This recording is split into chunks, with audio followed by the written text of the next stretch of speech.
Alright, Manic Minder here. You guys ever had a GM key fob that just quit working? They're really easy to fix. I've already kind of started opening this one, but you just need a small screwdriver to pry the case apart. Usually what you'll find is once you get the case open, they just pop right apart. You look inside and you go, oh no, my battery fell off. And so did the metal clip that is the battery contact, came right off the circuit board. And if I bring this in a little closer to the screen, what you'll notice is the contacts right here have come desoldered from the clip. Let me set that down. Get a hold of this tiny little clip. Try to find a good angle you guys can see it at. The solder's there, there, and there. Most of the time the clip is intact. Usually the pins are still there. Just need to solder them back. So it's not too hard. Most people that can solder just about any small electronics can do this. If you've got any soldering experience, you can hook all your friends and family up. Save their key fob, save you a couple $100 and having GM sell you a new key fob you don't really need, and then reprogram it, and new batteries and everything else, all the hassle. You don't need all that. So what we're going to do is we're going to resolder it. I'll set that down. Let's move this battery out of the way. Screwdriver out of the way. This battery clip, a lot of times the battery clip will pop right back in. But let's go ahead and do one thing first. Let's re-tin all these spots. And what I mean by tinning is a lot of times you need to touch back up, basically. Just clean that solder up a little bit with a hot iron. Get it out of the way. And it makes sure that you have good contact again when you go to do this. So let's set that down. Hot iron ready to go. Touch that pad for a minute. You can start to see the solder reflow. You just want to move it around a little bit. Reflow it. Same thing with this contact here.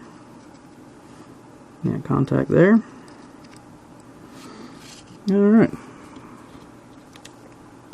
All we have to do now is put the clip back on the board. Usually snaps right into place. Just line the pins up. There's a small pin right there. Make sure it pushes down into place.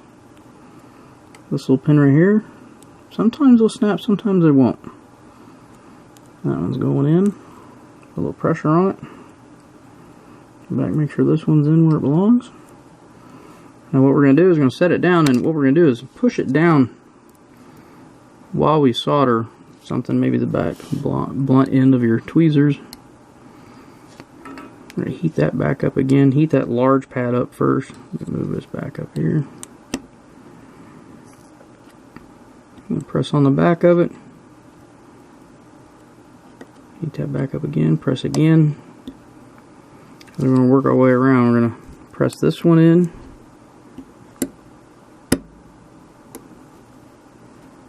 Heat it up and press down. Slip off a few times like I just did. Heat it up, press down, and work your way around. Do this a couple times. Make sure it gets all the way down on the board. So you heat that solder up, and then press down. And heat this one up, press down. And we're almost done. We'll do this a couple more times. Make sure it's down all the way. Okay, let that cool off for a second. One last thing we're going to do is, like any good solder job, when you're resoldering, we're going to add a little bit of fresh solder to it.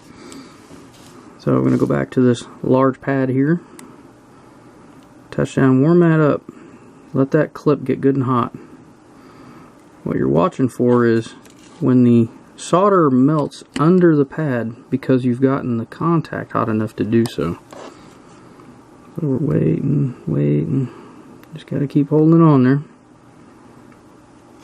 Sometimes you can touch a little fresh solder to it, and then all of a sudden you'll see it just flow right over the clip, right over to the solder pad that's on the board. Put a little pressure on it and release it. And hold it while it kicks over. Same thing over here, and it doesn't take near as long on these smaller contacts down here. So So what I'm going to do is I'm going to turn it around this way. What I want to do is I want to go from the inside here because there's a couple little resistors that are really tiny right around it, and I don't want to hit those. So I'm going to say right here. And a little solder from the back side. As soon as it gets hot enough, it'll take it. It's starting to go.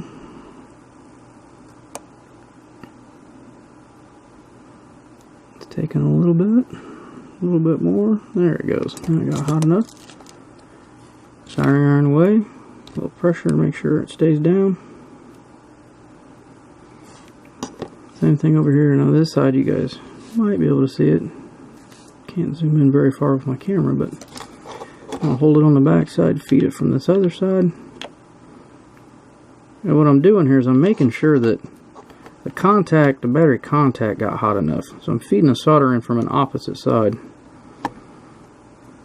And I think that's maybe the problem. Maybe it's just it can't take vibration, but I don't know that GM had them soldered very well. So I'm waiting for it to take it from me. It's taking it from the other side and wicking it through.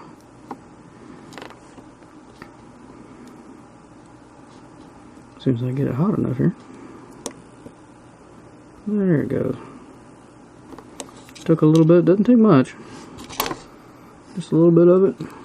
Hold your contact down until it kicks over. And that should be it. Now remember that the battery contact's still pretty hot.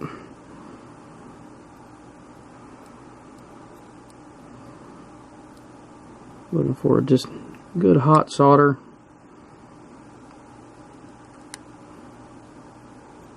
And we'll flip it over, and you can check. I didn't quite get it right there. Still not quite hot enough. You can see this one's filled in, and this one here is not quite. And there is a trace that comes through and feeds these buttons that you have to get this soldered all the way through for. So I'm gonna flip it over and I'm gonna do it again.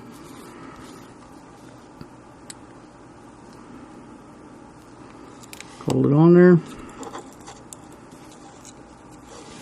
Get it hot.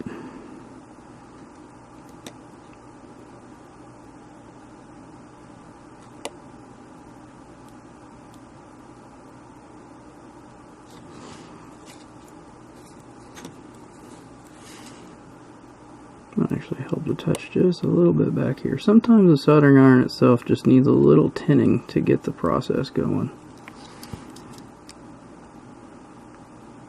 Hold it on there and pull away.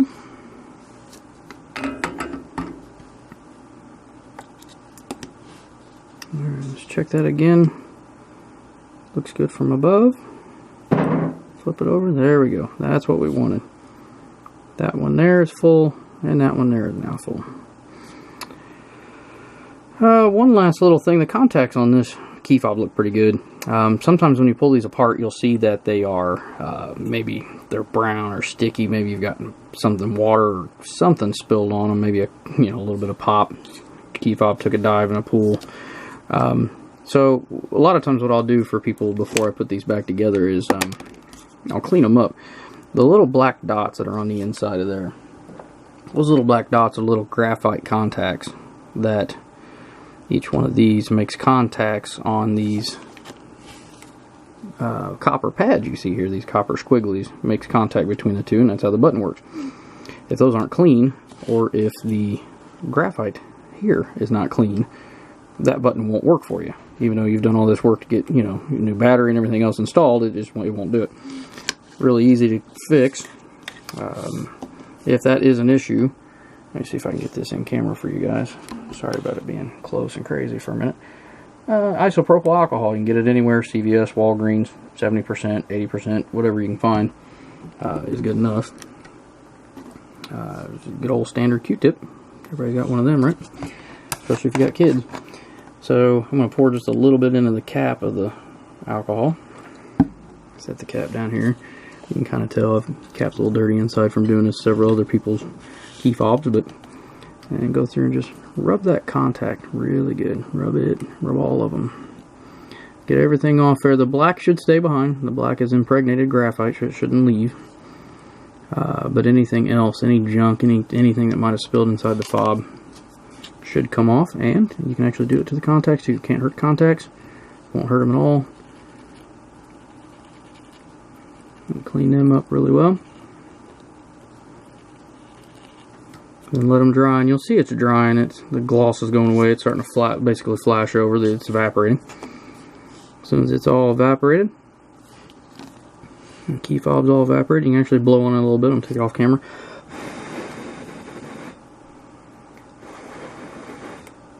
Waiting for that to evaporate. It's getting there.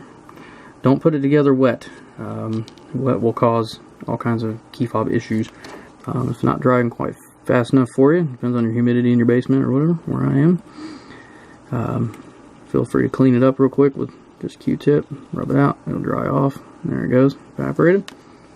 Put your fob back in, the actual circuit board back in your fob shell. Put your battery back in. Be careful and slide it underneath that clip. Slide it back in there. There it is. And right on top of there, let's see if I can get that to show up with the, just barely see it. Right on top of there shows you a little plus there. Means plus that up on your battery. Take the key fob back. Snap it back over it. Line it up. And that is it. One key fob resurrected. Now, of course, if your key fob's cracked across the back or whatever, you can go to, oh, I don't know, AutoZone, Advance, Napa, whoever you got around. The Dorman makes some cool little shells for GM and Ford, some of the common key fobs. You can replace your shell. And if you just have a battery issue like we did here, not a big deal to put it all in a new shell. Just do that solder to the clip, fix your clip, and save yourself quite a bit of money, a couple $100 at least. Not having to go to GM or Ford or whoever it is. Most of these GMs do this. I've not seen a whole lot of Ford do it. They may. Leave some comments down below if they do. Pretty much the same fix though.